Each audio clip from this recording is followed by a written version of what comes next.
안녕하십니까. 윤석열 변호사입니다. 오늘은 2025년 6월 23일입니다. 개인회생 파산과 관련해서 연이어서 제가 비교 설명해드리고 있는데, 제 블로그를 한번 찾아보시면은 상세하게 적혀 있습니다. 그래서 참고하시면 되고, 이번에는 개인회생에 이어서 개인 파산인데, 개인 파산은 키워드가 이래요. 모두 내려놓고 새 출발하기. 개인회생은 뭐다? 갚으면서 새 출발하기. 개인 파산은 모두 내려놓고 새 출발하기. 그러니까 이렇게 키워드로 기억을 하시면은 두 제도가 차이가 있다라는 것을 어슴푸레 아실 수 있습니다. 어슴푸레. 자, 개인 파산은 채무자의 재산을 모두 청산해서 팔아서 채권자들에게 최대한 배당하고 남는 채무를 면책해 주는 게 본질입니다. 근데 채무자 재산 다 팔면 채무자 뻘거벗고 어디서 살아요, 그죠? 그래서 다 팔긴 파는데 모두 내려놓긴 하는데, 그 법에서 정한 최소한의 보증금, 주거비용, 그 다음에 생계비, 그리고 이런 것들을 압류 금지 재산이나 면제 재산이라 그래요. 그렇게 정해진 재산은 팔지 않습니다.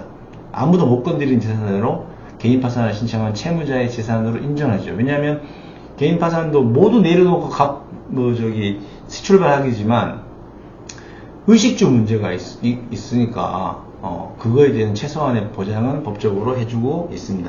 그 구체적인 금액들은 제 블로그 찾아보시면 됩니다. 다 이제 일일이 지역마다 조금씩 틀리고 그 부양가족 숫자마다 틀리기 때문에 그래서 그렇습니다. 개인 파산 신청 이제 요건을 알아야 되겠죠. 요건은 이제 개인 채무자여야 하죠. 회사면은 뭐 해야 돼요? 법인 파산, 기업 파산을 해야 되겠죠. 자, 요건 중에 하나는 이제 지급불능. 이제 변제기 갚아야 될 시기에 이자나 원금을 도저히 이제 못 갚는데 그게 일시적인 것이 아니고 앞으로도 계속 장기적으로 그럴 것 같다. 그런 상황이 현실적으로 발생을 했어야 돼요. 지급불능이라고 해요. 그리고 부채가 자산보다 많아야 돼. 빚이 많아야 되죠. 자산이 더 많으면 자산 다 팔아가지고 빚가리를 할 수 있지 않습니까? 스스로. 그래서 현재 소득이나 재산으로 도저히 빚을 감당할 수 없거나 가까운 장래에 이제 회복 가능성 같은 것도 없는 경우, 실직, 사업 실패, 질병, 장기 치료 등 여러 가지 원인이 있을 수 있습니다. 그래서 갚으면서 새 출발을 할 수가 없는 상황이, 그죠? 그냥 내려놓고 새 출발을 해야 되는 그런 경우를 말하고, 개인 채무자여야 됩니다. 사업 소득자든지 급소득자든지 상관이 없습니다. 그리고 개인 파산은 부채 상한 제한이 없어요.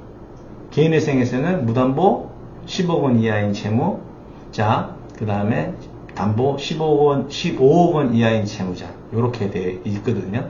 근데 개인 파산에서는 채무의 상한이 없다 보니까 급여소득자든지 사업소득자든지 간에 아무나 신청할 수가 있습니다.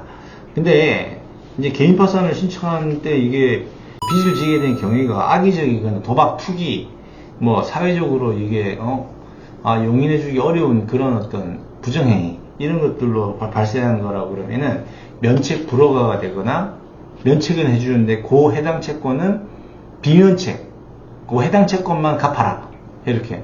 뭐냐면 부정행위, 불법행위로 채무가 발생하는 걸 봐줘버리면, 면책해주면 그 불법행위나 부정행위를 이렇게 우회적으로 인정해주는 꼴이잖아요. 그렇기 때문에 면책 불허가가 되거나 면책 허가가 되더라도 면책이 안 되는 채권들이 있습니다. 개인 파산 신청 절차는 신청서 접수해야겠죠?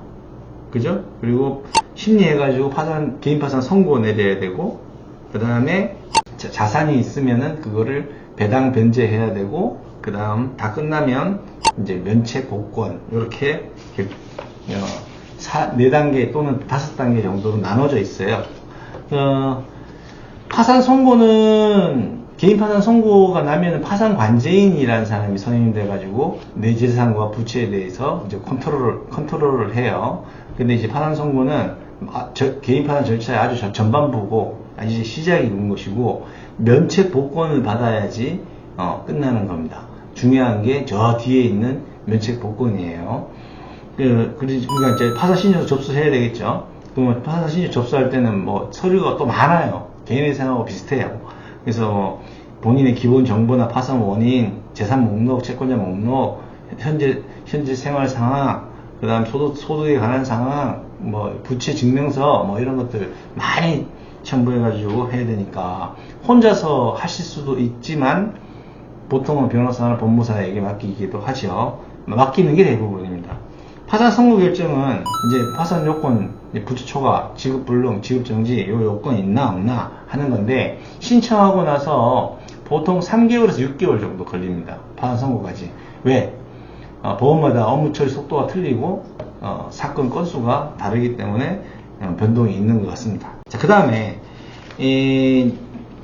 파산 절차가 종료하는 거, 끝나는 거는 이제 두 종류가 있는데, 폐지 결정과 면책 복권 결정이 있어요. 폐지 결정에는 동시 폐지, 파산 선고를 하면서 이 채무자는 뭐 별다른 압류 금지 재산이라든지 면제 재산이라든지 법에서 보호해준 최소한의 재산 이외에 다른 재산이 없어서 채권자들한테 변제하거나 배당할 재원, 자산이 없다라고 봤을 때 동시 폐지합니다.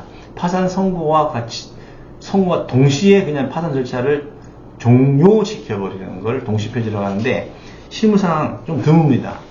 잘 되지 않아요. 저도 한 대여섯 번밖에 못 받아본 것 같아요. 대부분은 그렇게 하지 않습니다. 바로 이제 신청을 하면 이제 채무자 신문도 하고, 그 다음에 채권자들 채권 신고도 받고, 파산관제인이 채권, 그 다음에 맞냐 안 맞냐, 채권이 존재하느냐 안 하느냐, 액수가 맞냐 안 맞냐, 이런 것들을 파산관제인이 다 하고요. 그 다음에 팔 재산이 있으면 팔아가 현금화해서 배당 절차를 열어가지고 배당을 해주고, 배당표도 작성하고, 뭐 이런 절차를 쭉 거칩니다. 그럼 끝에 가서는 뭐예요? 면책 복권 심사로 가야 되겠죠. 이제 못 갚는 거, 못 갚는 채무는 이제 안 갚아도 된다라고 하는 면책 결정. 그 다음에 파산 선고로 파산자니까, 지금 파산자의 신분이니까 여러 가지 불리한 것들이 있거든요. 이제 그걸 이제 회복을 시켜줘야 되잖아요. 복권이라고 합니다. 그 면책과 복권 결정 동시에 이루어져요. 그래서 개인회생 폐지는 실패를 뜻하긴 하는데, 그 개인 파산 절차에서는 뭐 종종 일어납니다. 그래서 채무자 입장에서는 이제 신속하게 이제 그 면책 복권 받고 하고 싶은데, 이게 폐지받고 면책을 못 받게 되면 이게 재신청하거나 이렇게 되는 사태가 벌어지기 때문에 조금 주의를 요합니다. 그다음 파산관제인은 변호사 중에 하나를 선임해요. 대부분 변호사인 파산관제인이 선임되고, 그 다음에 파산관제인은 이제 채권 조사도 하고, 파산 원인도 조사하고, 채무자의 재산 중에서 현금화 시킬 수 있는 재산을 팔아갖고 채권자들이 공평하게 배분해주고 분배해주고 그런 역할을 하고, 그 다음에 재산의 그 유형에 따라서 파는데 시간이 좀 걸릴 수가 있어요. 그래서 그럴 경우에는 파산 절차의 핵심인 면책복권 받는데 기간이 아주 지연될 수가 있습니다. 그러니까 재산이 아예 없거나 빨리 팔리면 이제 배당 절차를 빨리 실시할 수 있기 때문에 개인 파산 절차의 핵심인 면책복권 결정이 빨리 이루어질 수가 있거든요. 근데 그래서 이제 보통은 이제 1년에서 1년 6월 이렇게 설명을 하는데, 개인 파산 신청한 개별 사건에서 자산이 빨리 현금화 되느냐에 따라 기간은 조금씩 달라질 수가 있고 오래 걸릴 수 있습니다. 면책 복권 받는데. 예. 그리고 이제 파산 선고 받게 되면은 해외로 나가는 거 이런 건 괜찮아요. 괜찮은데 신용 거래를 못해. 그리고 개인 사업자 등록을 못 내고, 그 다음에 법인의 임원으로 등기도 못하고, 그리고 변호사나 뭐 공인회계사, 세무사, 법무사 이런 자격증을 가진 사람들은 이 직무를 이게 취득하거나 유지를 할 수가 없게 됩니다. 그리고 또 뭐 후견인이 된다, 유언 집행자 같은 거 이런 것도 못해요. 그런 어떤 채무자회생법상의 제한이나 개별 법령상의 제한들이 파산 선고자에게는 적용이 돼서 좀 불리한 위치에 놓이게 됩니다. 근데 그게 복권되면 되거든요. 그래서 면책 복권 받는 게 개인 파산에서는 핵심이고, 그리고 이 채무자한테 법률상 가해지는 이 페널티들이 가족한테까지는 미치지 않아요. 연자제가 없잖아. 연자제가 없기 때문에 가족한테는 영향을 미치지 않으니까 가족들은 걱정 안 하셔도 됩니다. 그 다음에 그리고 또 주민등록증이나 뭐 운전면허증 이런 거에 파산자 이런 거 기재되지도 않고 단지 이제 법원에서 이제 파산 선고 나면은 공고를 하는 거, 그 정도는 이제 감수를 하셔야 될 겁니다. 그 다음에 마지막인 면책 복권 심리를 이제 하게 되거든요. 근데 통상은 보인 파산 신청할 때 면책 신청서까지 동시에 내요. 동시에 내기 때문에 이미 법원에서는 파산 신청서하고 면책 신청서를 다 가지고 있는 거, 제출됐으니 가지고 있는 거죠. 그래서 면책 결격 사유가 없는 한 면책을 해주고, 그 다음에 여러 가지로 이제 파산 완전히 조사 보고서, 그 다음에 채무자 신문 이런 결과를 통해 가지고 면책 복권을 이제 결정을 하게 됩니다.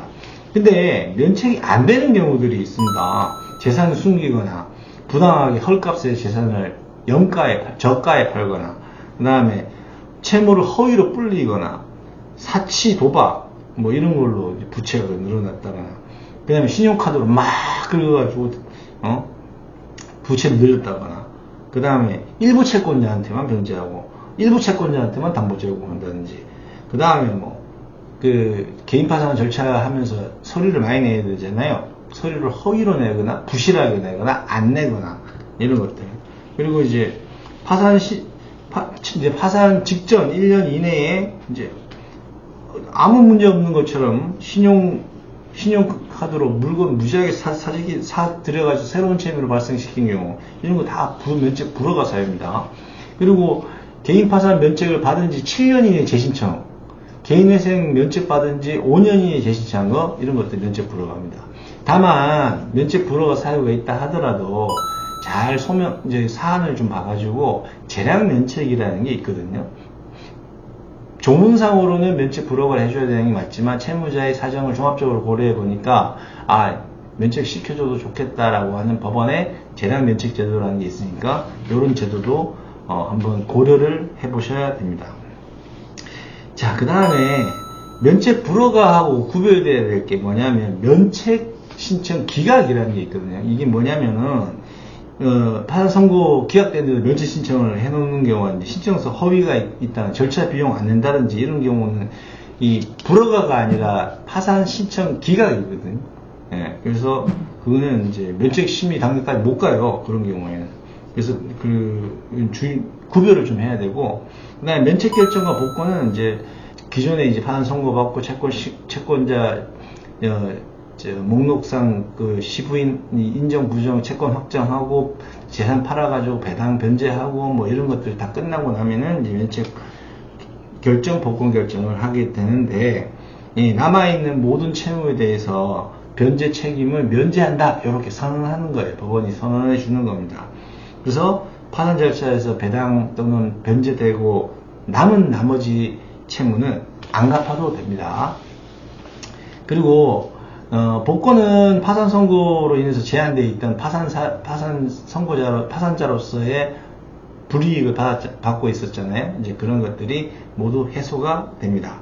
파산 선고까지 기간은 보통 이제 3개월에서 6개월 걸리고, 그 다음에 면책 결정까지는 1년에서 1년 6개월 정도 생각하시면 되고, 신용기록이나 신용기록 이제 이런 게 회복되는 게 좀 시간이 걸려요. 신용불량 정보는 개인 파산 면책 받으면 5년 정도는 이제 이게 기록이 남아있기 때문에 법적으로 면책 받는 거하고 현실적으로 신용거래를 할 수 있는 거 가지고 좀 간극이 현실적으로 좀 있습니다.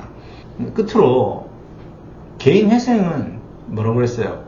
갚으면서 새 출발하기.